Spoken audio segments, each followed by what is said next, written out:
Behind the boarded windows of the general store, neighbors whispered, half curious, half suspicious.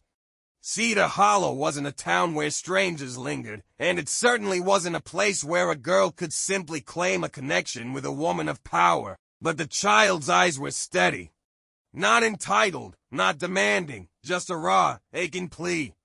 Eliza knelt, bringing her shadow down to the girl's level, and the wine shifted, carrying distant hoofbeats toward the horizon. The girl flinched. Eliza's heart thudded with sudden apprehension.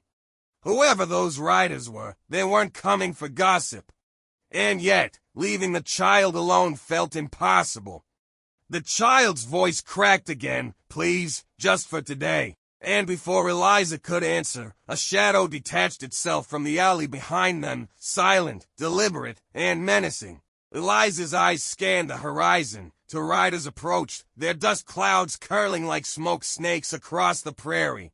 She felt the weight of choice pressing against her ribs. Leave the child to safety in town and risk abandonment, or risk herself, her reputation, her livelihood, even her life, by taking the girl under her protection. The little girl clutched the doll tighter, sensing the tension in Eliza's muscles. Cedar Hollow had no orphanage, no one to step in for a child like her. Yet taking her in would make Eliza a target. The lawless fringes were unforgiving. People who saw her kindness as weakness might try to exploit it. Can't just leave her here, she muttered under her breath, watching the rider's shadows stretch across the cracked dirt road. She could almost hear the townsfolk muttering behind their shutters, that Caldwell woman. Crazy if she takes in a waif. Eliza made her decision. She held out a hand, rough and calloused. All right, she said, voice low but firm. Just for today, but you stay close. Can you do that? The girl's face broke into a tentative smile. For the first time in weeks, maybe months, she didn't feel entirely alone. She took the hand, warmth meeting the cold leather of Eliza's glove. The riders drew closer, and their presence was no longer ambiguous. They weren't ordinary townsfolk. The taller of the two wore a ragged duster, and a Colt revolver rested against his hip. Their approach sent a ripple through Cedar Hollow, whispers carrying, Eliza Caldwell's in trouble. Inside, Eliza weighed her options. Turn back to the ranch and leave the girl on the street, risk abandonment, or face these strangers, who had a history with her business dealings, and risk open confrontation. Stay behind me, she whispered to the girl, gripping her hand tighter.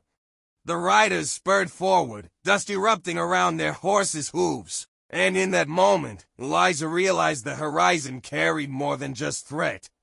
It carried a reckoning she hadn't anticipated, and a choice whose consequences would echo long after the sun dipped below the western ridge. Hoofbeats pounded like thunder on dry earth. The taller rider reined in his horse, a glint of metal catching the sun, a Colt, aimed with unnerving precision. The shorter man circled, eyes scanning the street as if the town itself had betrayed him. Eliza positioned herself between the girl and the threat, her head shadowing her eyes, jaw set.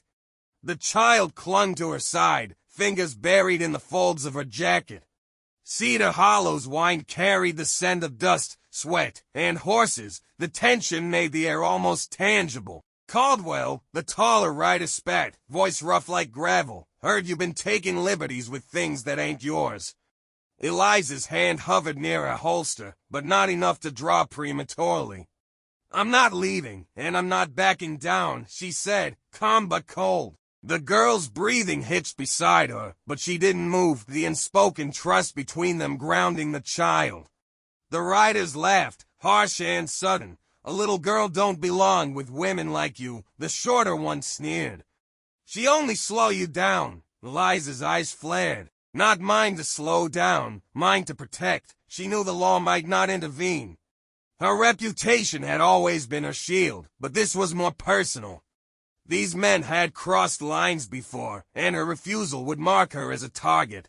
Do you have a name? Eliza asked quietly. Leela, the girl replied. Her voice was fragile, but firm. Leela, Eliza repeated.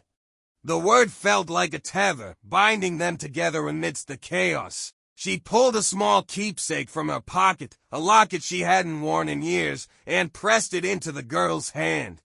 For courage, she said. The riders hesitated. The gesture, small and human, made them pause. Even in the lawless West, certain bonds, unspoken, sacred, could not be ignored.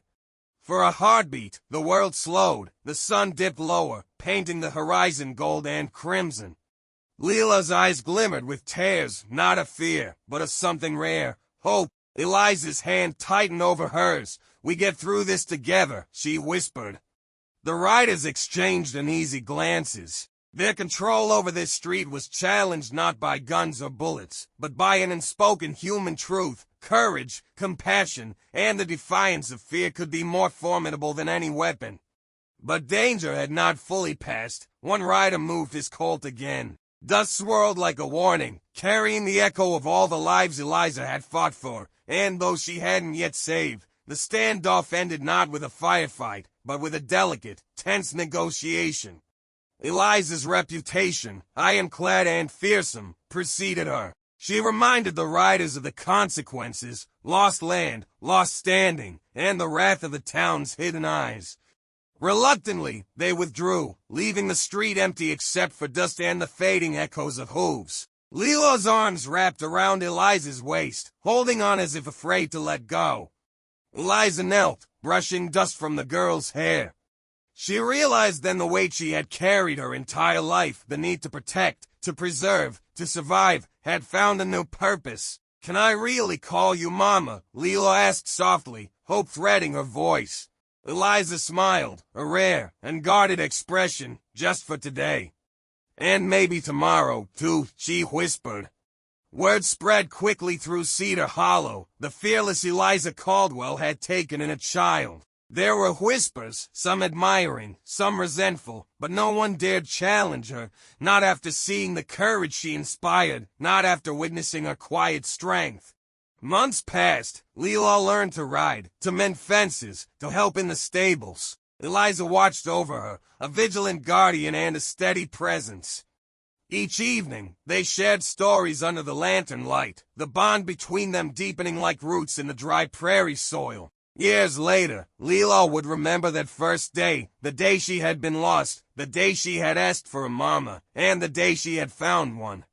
Eliza, older now, sat on the porch, head tilted against the setting sun, while Leela ran across the yard, laughter carried on the wind. The horizon glowed gold and crimson, as if the West itself had paused to honor their story. And in that final light, the image burned into memory, a child and a woman, hands clasped, standing tall against the wide-open prairie, a testament to courage, compassion, and the unexpected family forged in dust and determination. The wind carried a soft whisper of promise across Cedar Hollow, and for a brief, perfect moment, the world felt right.